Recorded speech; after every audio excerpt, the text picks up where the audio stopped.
Let's assume for the moment that there are two forces in the world, one who is in power who wants to remain there, and one who is beneath and wants to rise up to freedom. The aims of those in power are to keep their inferiors docile and humble.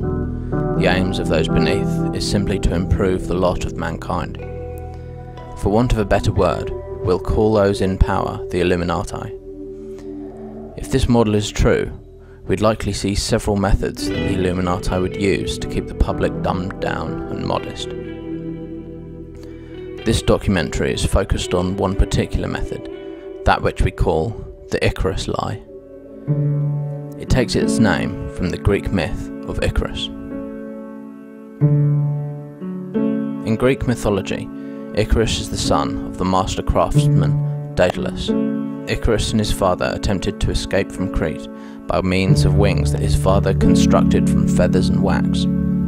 Icarus's father warns him of hubris, warning that he not fly too high because the sun's heat would melt his wings. Icarus ignored instructions not to fly too close to the sun, and the melting wax caused him to fall into the sea, where he drowned.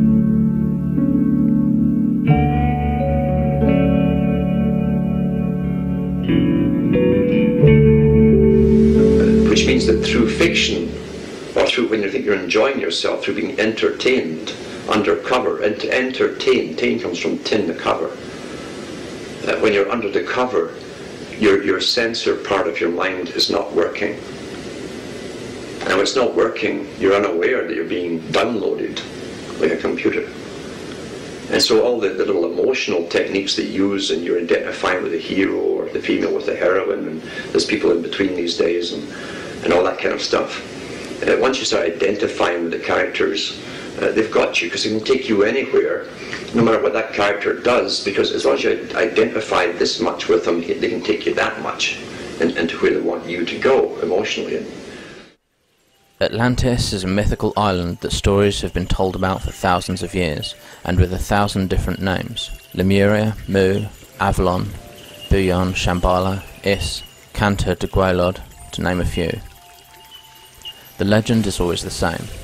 Atlantis is a utopian society far in advance of the surrounding world, beautiful, peaceful and sublime.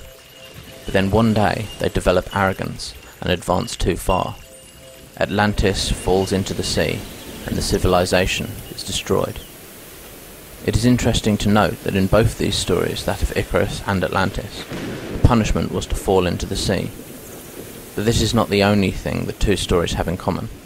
The story of a human being, or group of humans, getting too big for their boots and being destroyed because of it is all over our culture, repeated in our stories again and again. And perhaps the biggest culprit is the Christian holy book, the Bible.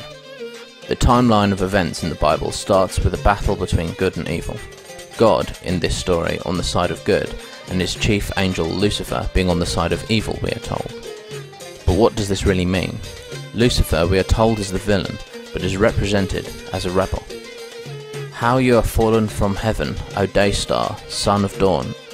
How you are cut down to the ground, you have laid the nations low. You said in your heart, I will ascend to heaven. Above the stars of God I will set my throne high.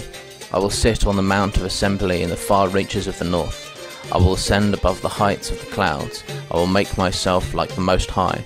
But you are brought down to Sheol, to the far reaches of the pit. Isaiah 14:12-15. Lucifer was rebelling against God's monopoly of power, and wants to advance himself from his current state to a better one, and for this he is cast down into hell. This story is the whole basis for biblical morality. Submit, grovel, and accept slavery and be rewarded. Attempted to improve yourself, to advance and evolve, then the jealous God will burn you for all eternity. For the Lord your God is a consuming fire, the jealous God. Deuteronomy 4:24. The theme continues with the fall of man in the Garden of Eden. This well-known story is concerned with the first man and woman, Adam and Eve, living in a garden paradise called Eden. God gives them one rule, not to eat of the fruit of the tree, but the serpent tricks Eve into eating the fruit, and all of mankind is doomed to suffer as a result. But what does this fruit represent? The serpent said to the woman, You will not surely die, for God knows that when you eat of it, your eyes will be opened, and you will be like God, knowing good and evil. Genesis 3, 1-24. The symbolic purpose of the fruit is clear. It represents the ability to advance or evolve yourself to a higher level of being, and again this God punishes those that attempt it. The story of the Tower of Babel continues the same idea. Now the whole earth had one language and the same words, and as people migrated from the east, they found a plain in the land of Shinar and settled there. And they said to one another, "Come, let us make bricks and burn them thoroughly." And they had brick for stone and bitumen for mortar. And they said, "Come, let us build ourselves a city, and a tower with its top in the heavens, and let us make a name for ourselves, lest we be dispersed over the face of the whole earth." And the Lord came down to see the city and the tower which the children of man had built. Genesis 11:3. It is essentially the same story retold. Men decide to advance themselves, symbolically represented in this case by building a tower to reach the heavens. And how does God reward them? The Lord said, "If as one people speaking the same language they have begun to do this, then nothing they plan to do will be impossible for them. Come, let us go down and confuse their language so they will not understand each other." So the Lord scattered them from there all over the earth, and they stopped building the city. Genesis 11, 6-8. Again, God punished them, destroying the tower and scattering them across the earth. We can see that the Icarus story has been repeated again and again in many forms of culture for thousands of years. But why? Perhaps one reason is that it's not God who is a jealous God and will not share his monopoly on power, but is in fact the Illuminati who are jealous and will not. The more the populace is dumbed down and powerless, the more those above them can enslave and control them. It is a tough task to make the serfs enjoy their servitude, but these perpetuated stories attempt to do just that. Perhaps it's because the techniques of advancement and evolution, technological and spiritual, are already possessed by the Illuminati, and they are a jealously guarded secret. Perhaps what they fear most are the general public seeking out these methods from whence the Illuminati gain their power. So in order to prevent this secret from getting out, they cover it in taboo, label those who seek it Luciferian, satanic or evil, and dumb down society as much as possible. They attempt to cover it with the Icarus Lie.